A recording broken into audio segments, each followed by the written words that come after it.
Greetings, my friends. I'm Wilder. At 55, an American guy like me decided to turn his back on the concrete and the noise of the city, choosing the deep wilderness as my home for the past few decades. Out here in the great wild, I don't have human neighbors. To me, the creatures of the woods aren't just wild animals. They are my friends, my greatest teachers, carrying the purest souls on this earth. Tonight, beside this crackling campfire, I want to tell you a story that the forest winds themselves whispered into my ear. It is not a gentle, peaceful tale. It is an epic saga stained with blood, mud, and a primal, burning desire for freedom. It's the story of a former Navy SEAL from my homeland and a massive, wild female elephant. Cruelly bound together by a cold, heavy iron chain by ruthless smugglers, two beings from completely different worlds were pushed to the absolute razor's edge between life and death. Standing before a desolate abyss, they had to learn to cast aside their deepest instincts of fear, share every single breath, and risk their very lives for their unlikely companion. This story taught this old man one undeniable truth: the sheer power of trust can shatter any chain. Before we step together into the deep woods, let me know, to all my friends sitting around this virtual campfire, where in the world are you listening to my voice from? Drop a comment down below. And if your heart beats in the same wild rhythm as nature, don't forget to hit that subscribe button so we can meet again for more stories in the nights to come. Now, close your eyes and listen.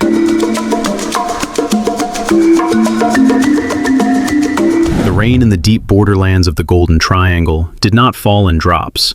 It fell in suffocating, relentless sheets.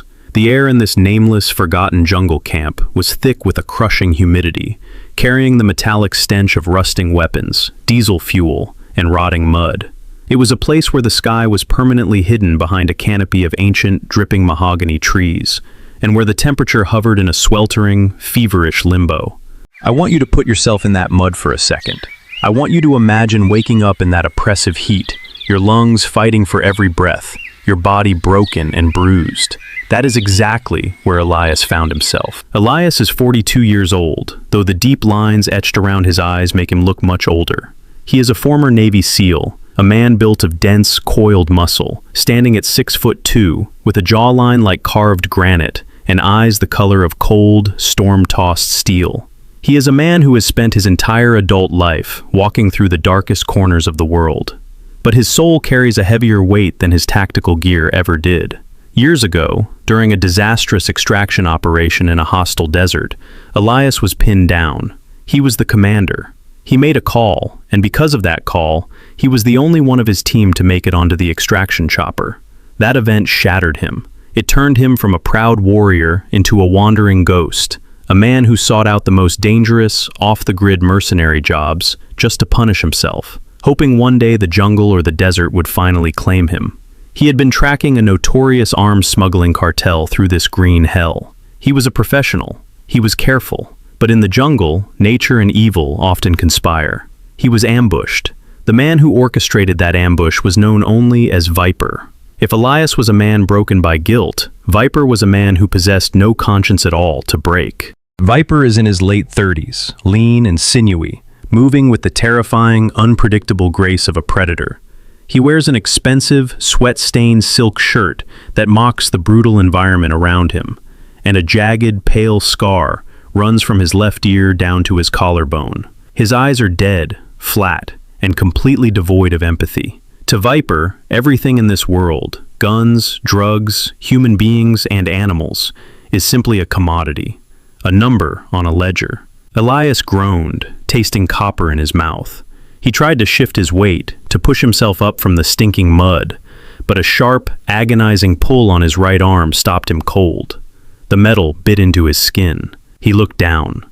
A heavy, industrial iron chain, thick as a man's wrist and coated in a layer of fresh rust and dried blood, was padlocked brutally tight around his right wrist. Elias followed the length of the chain.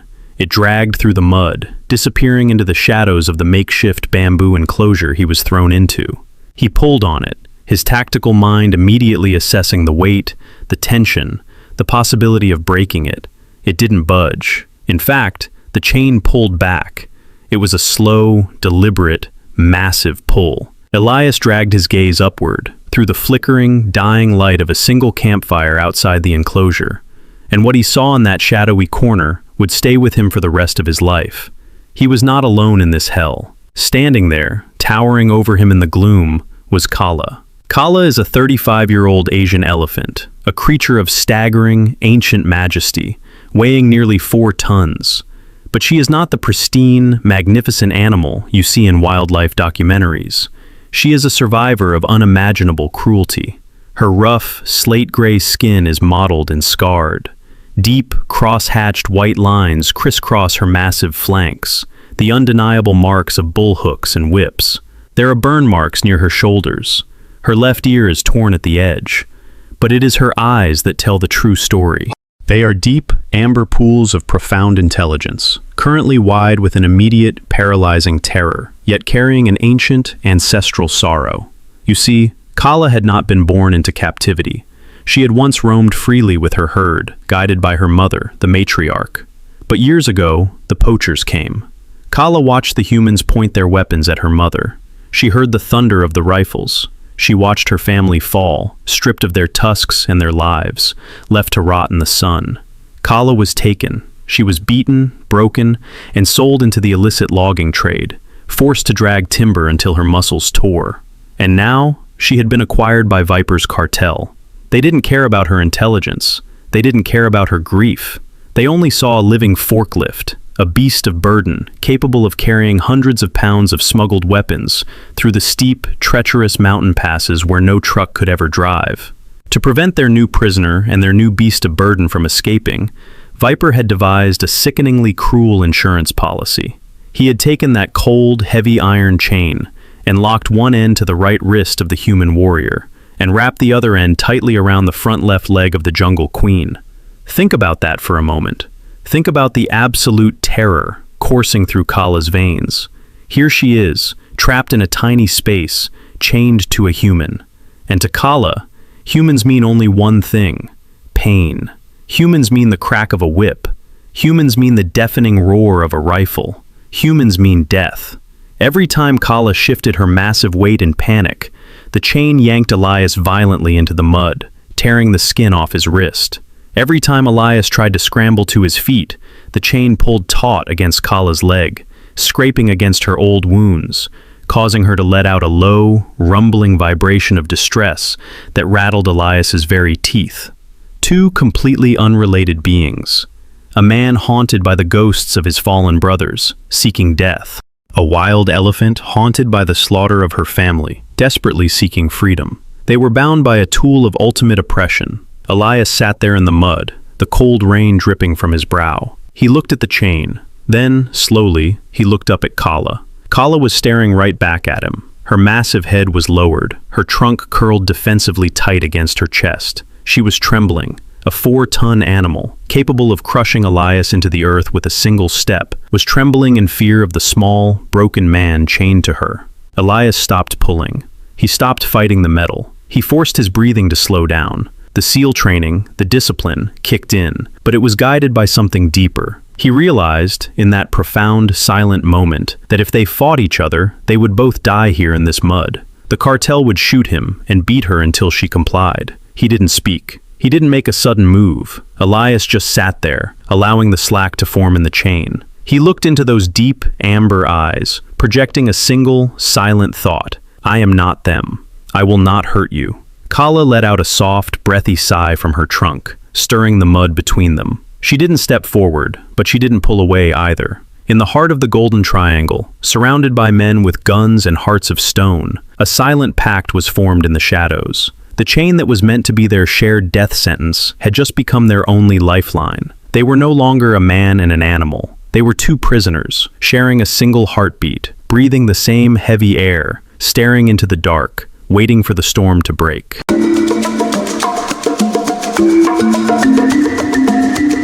The morning sun did little to burn away the oppressive dampness of the jungle. It only turned the smugglers' camp into a suffocating, steaming cauldron. For Elias and Kayla, the arrival of daylight simply illuminated the grim reality of their shared nightmare. The heavy iron chain connecting the former Navy SEAL's wrist to the giant Asian elephant's scarred front leg was no longer just a physical restraint. It was a conduit of mutual agony. Every sudden sound in the waking camp, the clatter of metal pots, the aggressive shouting of the mercenaries, the distant crack of a test-fired rifle, sent tremors of primal fear through Kala's massive frame. When she panicked, she moved. And when a 4-ton animal moves, the 190-pound man attached to her is nothing more than a rag doll. Their ordeal was exacerbated by the arrival of a new tormentor. His name was Boone. Boone was barely 19 years old, a local recruit swept up into Viper's cartel not out of ideological loyalty, but out of desperate poverty and an addiction to cheap synthetic amphetamines. He was a scrawny, malnourished youth with a patchy, unearned attempt at a mustache, his eyes constantly wide, jittery, and heavily bloodshot. Unlike Viper, who possessed a terrifying, cold-blooded calculation, Boone was driven by an insecure, restless cruelty. He wielded an old, splintered bamboo pole with a rusted nail driven through the tip. Eager to prove his dominance in the brutal hierarchy of the camp, Boone found sick entertainment in tormenting the prisoners. He would approach the bamboo enclosure and jab the spiked pole toward Kayla's sensitive trunk or her flanks, laughing a high, nervous laugh as the great beast recoiled. Every time Boone struck, Kayla would let out a sharp trumpet of distress and throw her weight backward. The sudden, violent tension on the iron chain would rip Elias clean off his feet, dragging him face first through the animal waste and rotting mud of their pen. Gasping for air, his wrist bleeding and raw, Elias would instinctively brace his legs against the earth and try to stand, pulling his arm back to regain his balance. But his survival instinct only translated into Kala's torment. As Elias pulled, the heavy iron ring tightened brutally around Kala's ankle, grinding against her old, festering whip scars. The pain would force Kala to let out a low, rumbling groan, a subsonic vibration of pure misery that rattled deep inside Elias's chest cavity. They were locked in a devastating cycle of action and reaction, a seesaw of pain where the survival reflex of one guaranteed the suffering of the other. Lying in the muck after another one of Boone's cruel games, Elias coughed up a mixture of rainwater and blood. He rolled onto his back, his chest heaving, and looked up at the towering silhouette of the elephant. Kala wasn't looking at the camp or at the cruel guards. Her large, soulful amber eyes were fixed upward, staring through a break in the jungle canopy toward the distant, misty mountain peaks that loomed over the borderlands. Elias followed her gaze. He knew what she was looking at. He had heard the poachers bragging the night before. Those mountains were where her herd had roamed. That was where her family had been slaughtered for their ivory, leaving her a traumatized orphan, sold into a life of hard labor. She was staring at the ghosts of her past, yearning for a home that no longer existed. In that moment of shared stillness, Elias felt a profound, aching resonance. He looked down at his own scarred hands, thinking of the desert sands halfway across the world. He remembered the deafening roar of the ambush, the static on the comms, and the faces of his SEAL team, men he had led into a trap, men who had died while he was pulled out alive. Kala was mourning a slaughtered family. Elias was mourning a fallen brotherhood. Both carried within them a burning, desperate desire. Elias wanted to survive, to return to the world and somehow atone for the mission where he couldn't save his comrades. Kala wanted to break these chains and return to the high, misty ridges to breathe the air of freedom. They were two broken warriors from different species, united by grief and an unyielding aspiration to survive. Elias realized with absolute clarity that if they continued to fight the iron chain, they would bleed each other dry before Viper even had the chance to load them with smuggled weapons. Fighting meant death. If they were going to survive, Elias had to stop acting like a captive and start acting like a Tier 1 operator. He had to learn her. Drawing on years of intense reconnaissance training, Elias began to study Kala not as an animal, but as a complex, biological partner. He stopped resisting the tug of the chain and instead focused his entire being on observing her language. He mapped the micro-expressions of her massive body. He learned that when Kala's ears pinned flat back against her head, it meant an immediate surge of fear, a warning that she was about to jerk backward. He learned that when she curled her trunk tightly inward toward her chest, she was taking a defensive posture and would likely step to the side. He listened to the subtle changes in her breathing, distinguishing between a panicked huff and a relaxed, rhythmic exhale. Instead of bracing himself when she moved, Elias began to move with her. When the massive gray ears twitched and she shifted her weight to the right, Elias stepped right, leaving just enough slack in the chain so it wouldn't bite into her flesh. When Boone approached the cage and Kala recoiled in terror, Elias didn't fight the pull. He dropped his center of gravity and slid with her, absorbing the momentum without causing the iron to tighten around her leg. Kayla, an incredibly perceptive and intelligent creature, immediately noticed the change. The sharp, tearing pain at her ankle had ceased.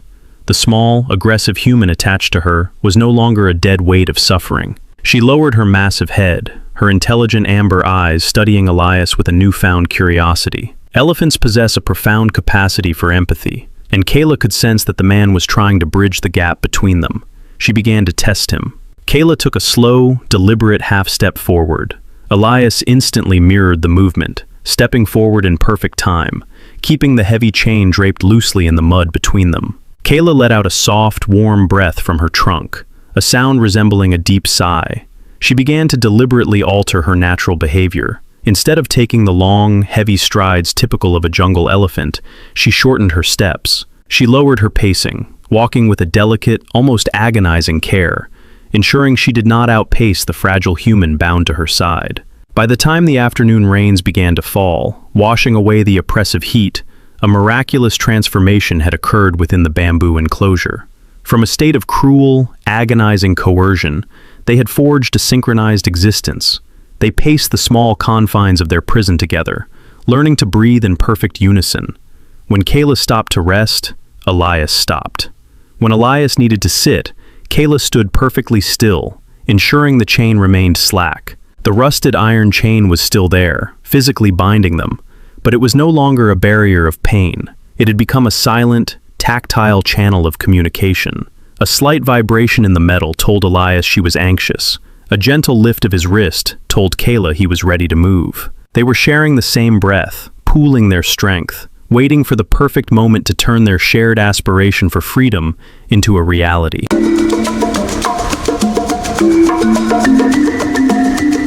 The Golden Triangle rarely offers mercy, but occasionally it provides chaos.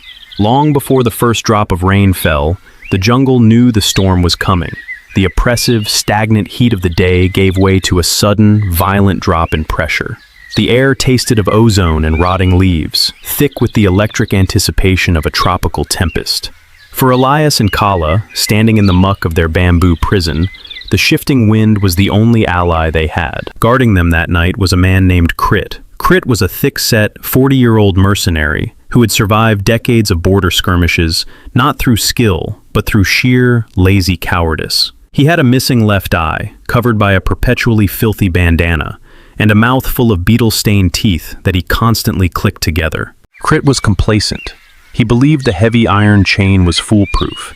In his mind, a 4-ton elephant could not possibly move through the dense brush without sounding like a runaway freight train, and the broken American chained to her was too weak to try anything foolish.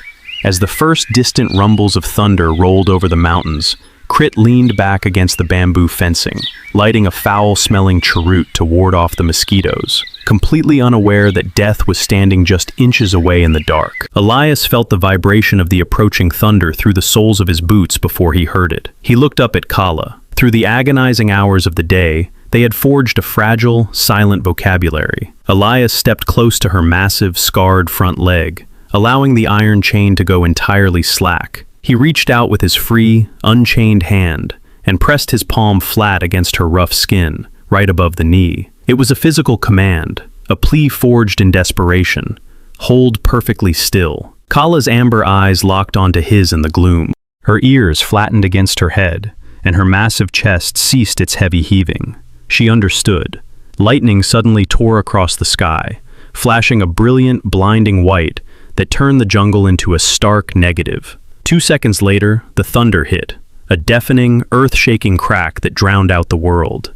In that exact fraction of a second, Elias moved. He slipped his unchained arm through the gap in the bamboo slats, wrapping his thick forearm around Crit's throat in a flawless, brutal blood choke. Crit didn't even have time to drop his cheroot. Elias pulled the guard backward, crushing the man's windpipe against the bamboo, while simultaneously driving his knee into Crit's spine. The mercenary thrashed silently, his boots kicking up mud, but Elias's grip was absolute, forged by years of SEAL training.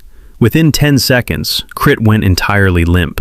Elias carefully lowered the unconscious body into the mud, snatching the guard's machete from his belt, though he knew there was no key to the padlock on Crit's person. Viper held the key. They would have to take the chain with them. The skies opened up. The rain did not fall. It collapsed upon the canopy in a deafening, torrential roar, turning the ground instantly into a slick, treacherous soup. Elias gave the chain a gentle, double tug. Kala stepped forward. With a sickening crunch of splintering bamboo, the giant elephant easily breached the weakened side of the enclosure. Together, man and beast plunged into the pitch-black abyss of the deep forest. But escaping a cartel camp is not a quiet affair, and the illusion of safety was shattered mere minutes later. A sharp, angry shout echoed from the camp behind them, followed immediately by the chaotic sweeping of high-powered flashlight beams piercing the rain. Viper had discovered the empty pen. Almost instantly, the unmistakable, terrifying bays of hunting dogs ripped through the noise of the storm. Leading the pack was Gore, Viper's prized tracker. Gore was a massive, brutally scarred Belgian Malinois, a dog trained not just to corner prey, but to tear it apart. He was missing half of his right ear from a previous kill, and his eyes burned with a manic, conditioned malice. Once Gore caught the heavy scent of elephant musk and human sweat, there was no calling him off. The pursuit was relentless. Elias and Kayla were forced away from the dense, flat jungle floor and driven upward toward the jagged, treacherous karst mountains. Here, the physical conflict reached a terrifying crescendo. The terrain transformed from soft earth into a nightmare of steep, razor-sharp limestone ridges, slick with torrential mud and covered in slippery vines.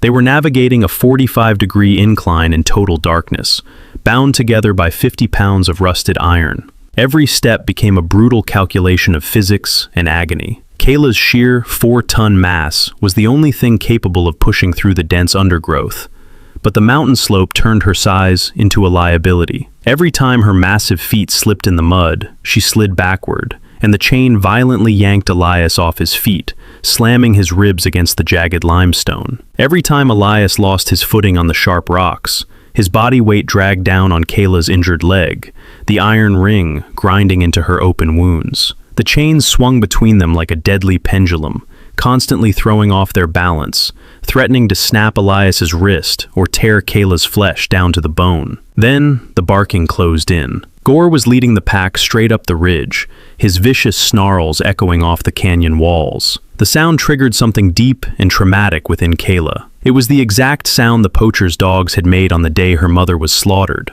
Blind, unadulterated panic seized the great elephant. She let out a deafening, heartbroken trumpet that shook the rain from the leaves. Her survival instinct overrode the fragile synchronization she had built with Elias. Kayla surged upward, charging the steep incline with explosive, desperate power. Elias was caught entirely off guard. The chain snapped violently taut. He was ripped from the ground, flying through the air before slamming face first into the muddy slope. Kayla kept moving, her massive legs driving like pistons. Elias was dragged mercilessly behind her. The iron cuff bit through his skin, tearing into the muscle of his right wrist. The pain was blinding, a white-hot fire shooting up his arm. He screamed, digging his boots and his free hand into the mud, desperately trying to find purchase, trying to shout her name to calm her down. But his voice was lost in the thunder. Below them, the muzzle flashes of AK-47s erupted in the darkness. Viper's men had caught up. Tracers zipped through the torrential rain like angry red fireflies. Crack, crack, crack. Bullets shattered the limestone just inches from Elias's head, showering him with razor-sharp rock fragments. Kayla roared again as a bullet zipped past her ear, accelerating her desperate climb. They were rapidly approaching the crest of the ridge, but the path narrowed drastically, flanked on the right by a sheer, terrifying drop into a black ravine. Elias was bleeding profusely, his wrist practically dislocated, his vision blurring from the agony and the mud in his eyes. He was tethered to a panicked giant, scrambling along the razor's edge of a cliff, with a pack of killer dogs and automatic gunfire closing the distance by the second. They were walking the thinnest, deadliest line imaginable, caught in a chaotic purgatory between being shredded by cartel bullets or plunging together into the crushing depths of the abyss.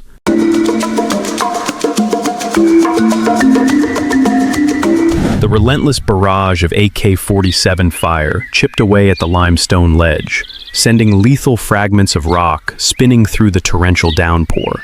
Driven by blind, unadulterated terror, Kala bulldozed forward along the narrowing cliff face, her 4-ton mass acting as an unstoppable biological engine. Elias was dragged behind her, his boots desperately skating over the slick, treacherous mud, the heavy iron chain threatening to rip his arm from its socket with every frantic stride. But the very storm that made their escape so perilous ultimately became their salvation. A massive, deafening crack of lightning struck a dead mahogany tree perched precariously on the ridge above them. The ancient timber exploded, sending a localized avalanche of flaming branches, mud, and jagged boulders cascading down the mountain path directly behind them. The debris effectively sealed the narrow pass, cutting off the furious barking of Gore and the shouting of Viper's mercenaries. The blinding rain immediately began washing away the heavy scent of elephant musk and human blood, blinding the hounds and buying the fugitives the most precious commodity in the jungle: time. They pushed deeper into the uncharted labyrinth of the karst mountains for hours, navigating purely by the dim flashes of retreating lightning. By the time the furious tempest degraded into a cold, rhythmic drizzle, the sky above the dense canopy began to bleed a pale, bruised purple. It was almost dawn. The adrenaline that had fueled their frantic ascent finally evaporated, leaving behind a crushing, hollow exhaustion. They found sanctuary in a deep, moss-covered rock crevice, a natural, shallow cavern carved out of the mountainside by centuries of acidic runoff. The air inside smelled of wet earth, ancient fern roots, and the metallic tang of their own blood. Kayla staggered into the darkest corner of the overhang, her massive chest heaving like a bellows, her trunk dragging heavily across the stone floor. Elias collapsed a few feet away, leaning his head against the cold, damp limestone. His entire body trembled.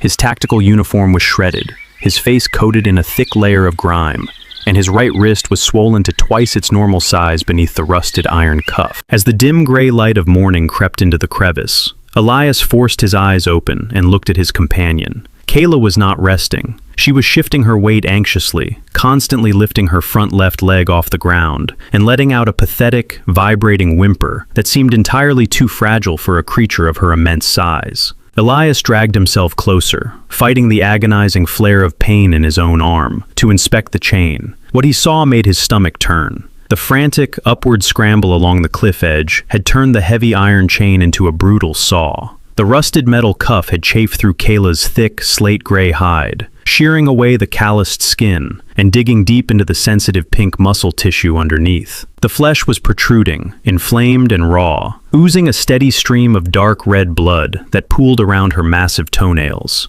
It was a gruesome, agonizing injury. Elias knew the brutal reality of the animal kingdom. A wounded, cornered predator or prey is at its most lethal. Kayla was in immense pain and highly panicked. Her wild, amber eyes rolled back, revealing the whites, a universal sign of profound, animalistic stress. With one swift, panicked kick of that injured leg, she could easily crush Elias's ribs into powder or trample his skull against the cavern floor to free herself from the perceived source of her agony. But Elias did not back down. He did not shrink away into the shadows to protect himself. Instead, he slowly reached down to his tactical belt, his fingers finding the heavy plastic canteen he had stripped from the unconscious guard, Crit, back at the camp. Elias's own throat felt like it was lined with shattered glass. He had not had a drop of clean water in over 24 hours, and his body was dangerously dehydrated from the intense physical exertion. Yet, as he unscrewed the cap, he didn't bring it to his lips. Looking at the trembling giant, Elias was suddenly transported away from the damp jungle, his mind flashing back to a sun-scorched desert thousands of miles away. He remembered Daniel "Doc" Miller. Doc had been the combat medic on Elias's SEAL team. He was a lanky, 23-year-old kid from West Texas with a mop of unruly red hair, thick-rimmed issue glasses, and a personality that was entirely too optimistic for a war zone. Doc was the kind of guy who always had a terrible, groan-inducing joke, ready to diffuse the tension before a breach. But Doc hadn't made it onto the extraction chopper. An IED had torn through their convoy, and Elias remembered kneeling in the burning sand, holding the young medic as the life faded from his eyes. In those final, chaotic moments, Elias hadn't yelled. He hadn't barked orders. He had pushed down on Doc's catastrophic wounds and spoken in a very specific, low, rhythmic baritone, a voice designed to anchor a terrified soul to the earth, to erase the panic of the surrounding violence. Elias took a deep breath, channeling that exact same frequency. He moved slowly, deliberately, projecting an aura of absolute calm as he closed the distance between himself and the towering elephant. "Easy now," Elias whispered, his deep, steady voice echoing softly off the mossy cavern walls. "I know it hurts, I know, but I'm not going to hurt you." Kala flinched as Elias knelt beside her massive, bleeding foot, her ears flaring out defensively. But Elias kept talking, maintaining that low, hypnotic cadence. "It's all right, girl. We'll get out of here together. I promise."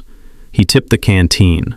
The cool, clean water cascaded over the rusted iron and the ruined flesh, washing away the toxic jungle mud, the grit, and the drying blood.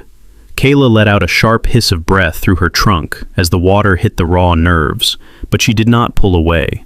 She stood remarkably still, her immense muscles locked in trembling tension, watching the small human tend to her wounds. Emptying the last precious drops of his water, Elias then grabbed the hem of his durable, ripstop uniform sleeve. He bit down on the fabric and tore it violently, ripping a long, wide strip of cloth free. With meticulous, gentle care, he wrapped the makeshift bandage around the iron cuff and her raw flesh, creating a soft barrier that would prevent the chain from biting any deeper into her leg.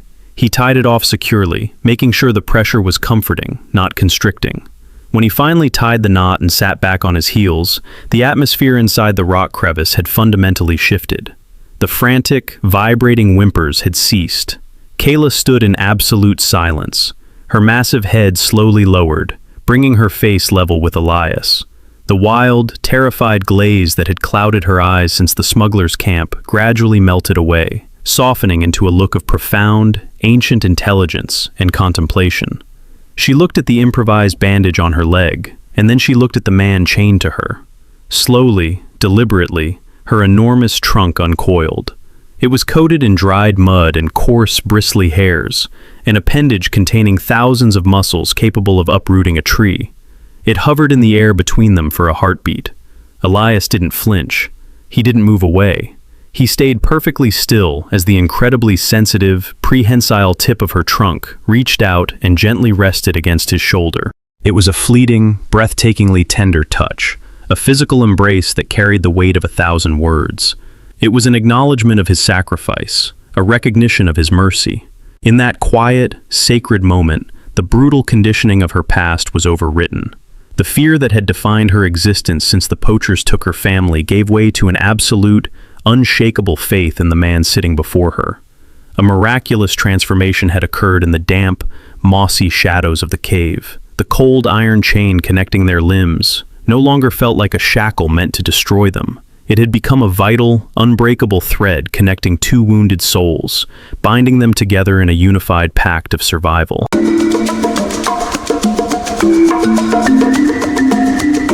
The fragile peace of the dawn was not broken by the gentle calls of jungle birds, but by the deafening, mechanical roar of automatic gunfire. The sanctuary of the mossy rock crevice was instantly obliterated as high-caliber bullets sparked and ricocheted off the ancient limestone, filling the damp air with pulverized rock dust and the acrid stench of cordite.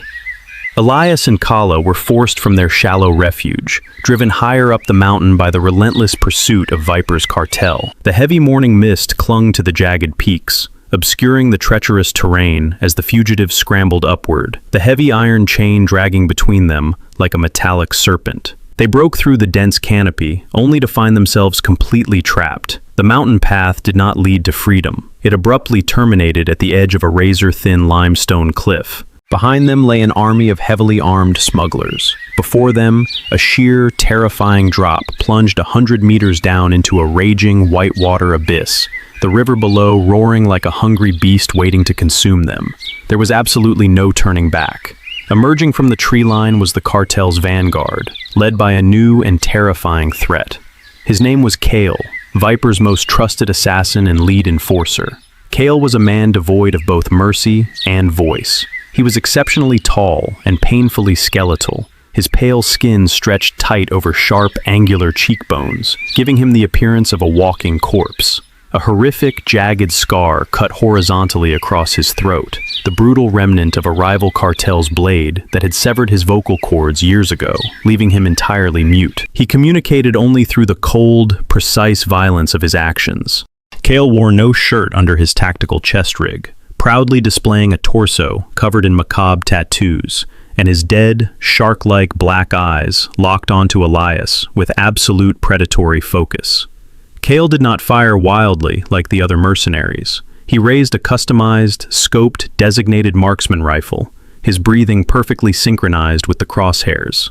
Standing beside the mute sniper, Viper stepped into the clearing, a wicked, triumphant sneer twisting his scarred face as he surveyed the trapped Navy SEAL and the cornered, bleeding elephant. Bullets clattered against the rock face as the cartel mercenaries fanned out, laying down a blanket of suppressing fire to pin their targets against the precipice. Elias pushed Kala behind a jagged outcropping of limestone, using his own body as a shield. The air was a chaotic symphony of cracking stone and whizzing lead. In a desperate, split-second attempt to dodge a concentrated barrage of Kale's precision bullets, Elias threw his weight backward, his tactical boots scrambling for purchase on the slick, rain-washed edge of the cliff. He planted his heel against a solitary, moss-covered boulder, intending to use it as a springboard to dive behind the next rock formation. But the karst limestone was entirely compromised by the night's torrential storm. As Elias kicked off, the boulder groaned, fractured, and violently shattered into a dozen pieces. The ground completely vanished beneath him. The Navy SEAL plummeted over the edge, swallowed by the morning mist and the terrifying pull of gravity. For one horrifying second, Elias was in free fall, the roaring river rushing up to meet him. Then, the physics of their cruel bondage took over. The heavy iron chain, attached to his right wrist, violently snapped taut. Elias was jerked to a bone-shattering halt in midair, his shoulder popping in its socket as the entire weight of his 100-kilogram frame, multiplied by the ferocious kinetic acceleration of his fall, transferred directly up the 50 pounds of iron links. On the cliff edge above, the catastrophic force of the drop ripped the chain backward. The violent friction shredded through the makeshift ripstop uniform bandage Elias had carefully tied just hours before. The rusted, heavy iron cuff bit directly into Kala's raw, exposed muscle tissue, slicing down toward the bone of her front left leg. Kala let out an ear-splitting subsonic roar of excruciating pain that vibrated through the very bedrock of the mountain. It was a sound of pure, unadulterated agony, a scream that silenced the gunfire for a brief, breathless second. Dark, arterial blood gushed from her ankle, pooling rapidly on the gray limestone. The sheer, sudden weight of the falling soldier nearly dragged the 4-ton giant over the precipice. Her front hooves skidded dangerously close to the abyss, loose pebbles cascading over the edge into the void. Looking down from the ledge, Viper and his mercenaries erupted into a chorus of maniacal, cruel laughter. The cartel boss casually pointed his assault rifle directly at Kala's massive head, savoring the absolute helplessness of the magnificent beast. By every law of nature, every ingrained survival instinct forged over millions of years of evolution, Kala's brain should have been screaming for her to break the chain, to violently shake her leg free, or to turn and run into the jungle to save her own life. She was an animal in unimaginable pain, facing the very weapons that had murdered her family. But as Kala looked over the edge, staring down at the human dangling helplessly above the raging river, her eyes did not hold the panicked wildness of a hunted beast. Instead, they blazed with a fierce, fiery, and deeply conscious determination. She remembered the gentle touch of his hands washing her wounds. She remembered his calming voice in the dark. Despite the bullets now whizzing past her torn ears, and despite the blinding, excruciating fire tearing through the nerves of her leg, Kala made a choice. She firmly planted her remaining 3 massive feet onto the solid bedrock. Groaning against the immense strain, she dropped down, kneeling heavily onto one knee to lower her center of gravity and brace against the sheer drop. Her enormous trunk, a complex marvel of 40,000 muscles, extended down into the misty abyss. It moved with astonishing precision, bypassing the agonizing chain and wrapped tightly around Elias's calf and torso. It was a grip of iron forged in pure empathy. Elias looked up, his vision blurring from pain, and saw the giant gray face straining above him. With a mighty, shuddering intake of breath, Kala engaged the monumental strength of her shoulders and neck. Driven by the extraordinary, transcendent power of love and loyalty, she began to heave. Inch by inch, she strained against gravity, dragging the nearly 100-kilogram SEAL soldier back up the sheer rock face, ignoring the blood pouring from her own chained limb. Just as Elias's hands finally grasped the jagged lip of the cliff, a new, overwhelmingly powerful sound drowned out the cartel's laughter. It was the heavy, rhythmic thumping of twin turbine engines. Bursting through the morning fog, a sleek, heavily armed Border Patrol helicopter ascended from the river valley. At the controls sat Captain Eris, a 45-year-old veteran of the border wars. Eris possessed sharp, hawkish features, framed by silver-streaked hair and mirrored aviator glasses that hid a gaze that had seen too much cartel violence. He was a man strictly driven by a rigid moral compass, deeply weary of the corruption in the Golden Triangle. Looking down through the cockpit canopy, Eris witnessed a scene that defied reality. A wild, bleeding elephant dragging a chained, battered man from the jaws of death, while smugglers stood laughing. His jaw tightened in righteous fury. Without a moment's hesitation, Captain Eris banked the chopper sharply, bringing the aircraft's heavy, door-mounted machine gun to bear directly on Viper and Kale. The roar of the helicopter's weapon systems began to rumble overhead, tearing into the cliffside and sending the cartel scattering in absolute terror, just as Kala finally pulled Elias over the edge, collapsing onto the safe, solid ground together.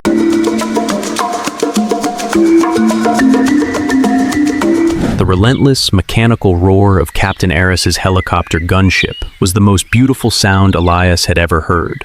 As the heavy suppressive fire chewed through the limestone ridge, tearing the jungle canopy to shreds, the remaining cartel mercenaries broke and fled in absolute terror.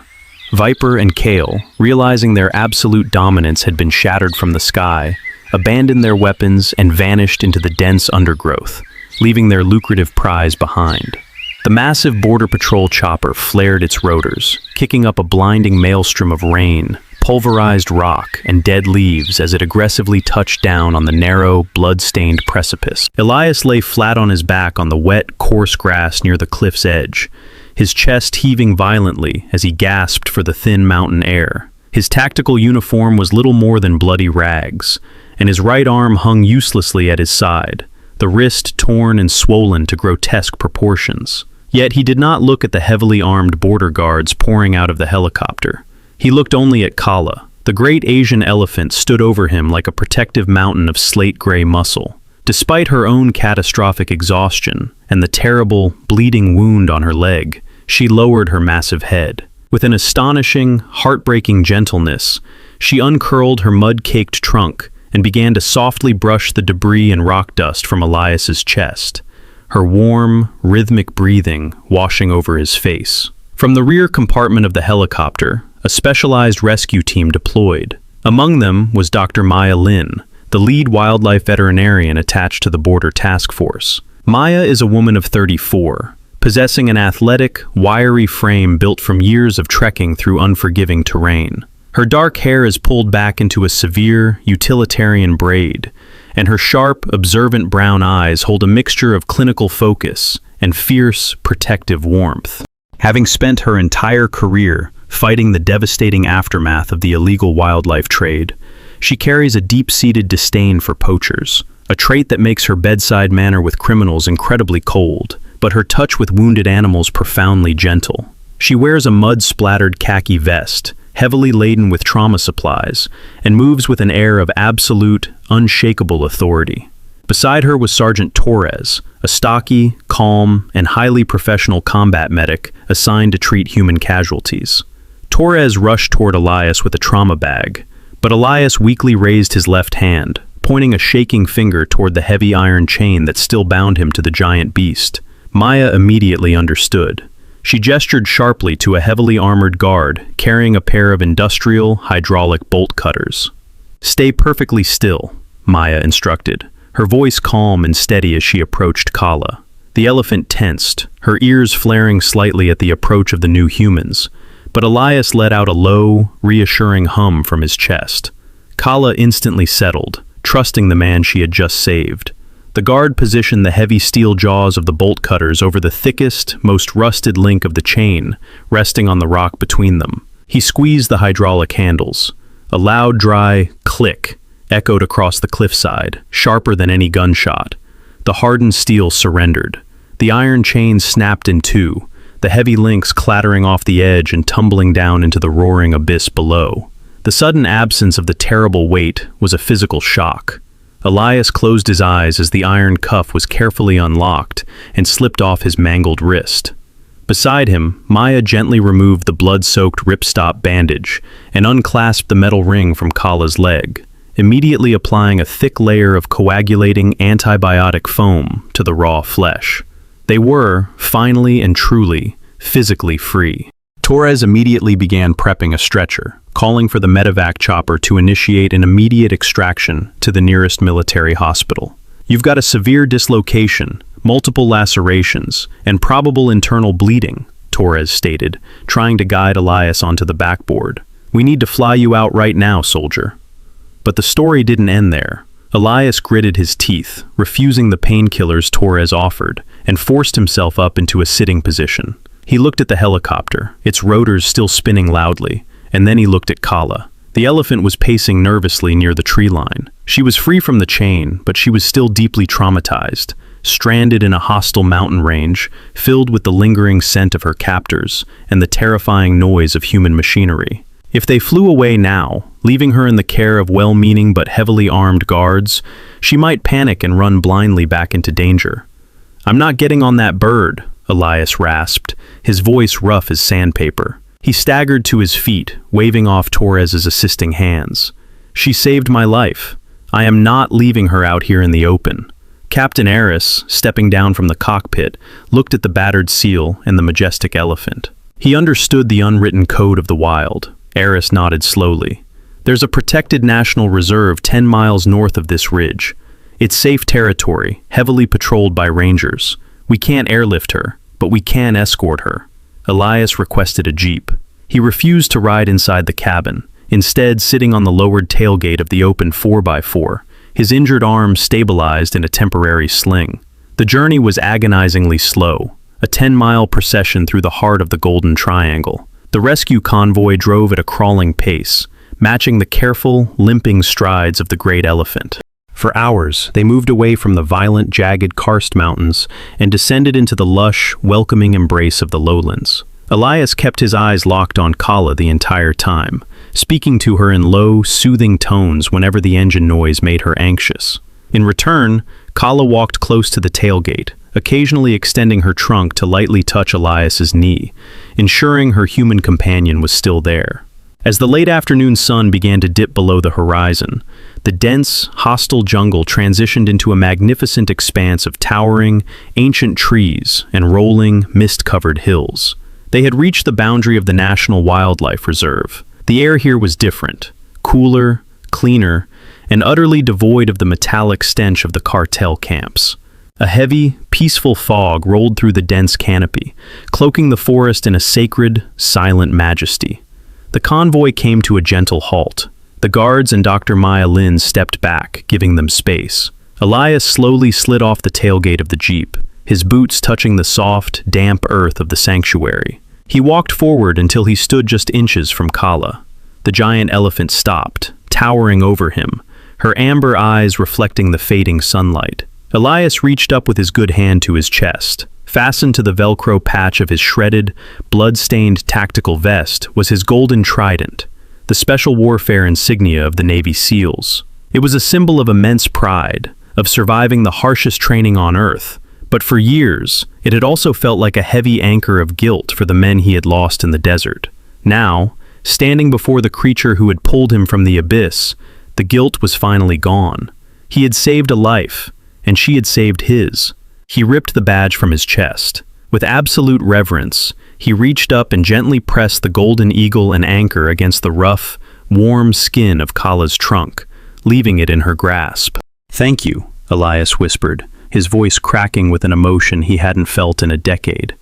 My greatest teammate. Kala held the small piece of metal in the incredibly sensitive tip of her trunk. She closed her eyes, leaning her massive forehead down to briefly touch Elias's shoulder in a final, profound embrace. Then, she took 2 deliberate steps back. She raised her head high, the fog swirling around her scarred flanks, and let out a deep, resonant roar. It was not a cry of pain or terror, but a triumphant, earth-shaking symphony of freedom that vibrated through the foliage and echoed across the valley. It was a final farewell. Slowly, she turned away from the vehicles and the men with guns. With a quiet, majestic grace that belied her massive size, Kala walked into the vast, mist-shrouded expanse of the free forest, disappearing into the shadows of the ancient trees. Elias stood at the boundary line, watching the mist settle behind her. The cold iron chain that had forced them together was broken and resting at the bottom of a river. But the invisible thread connecting a broken human warrior and the resilient queen of the jungle would endure, unbroken, forever. As we watch Kayla disappear into the mist, we are reminded of a profound truth about our own lives. We all carry invisible chains. Sometimes they are forged from past traumas or deep fears, or the heavy burdens we face every day. We might feel like we are standing on the edge of a cliff, ready to fall. But this story teaches us that we do not have to face the darkness alone. When we choose to show compassion to others, and when we dare to trust even when we are hurting, those heavy chains can transform. They become the very links that connect us to one another, pulling us up from the deepest abyss. A little bit of kindness can erase years of pain and bring healing to a broken soul. If this story touched your heart, please share it with someone who might need to hear it today.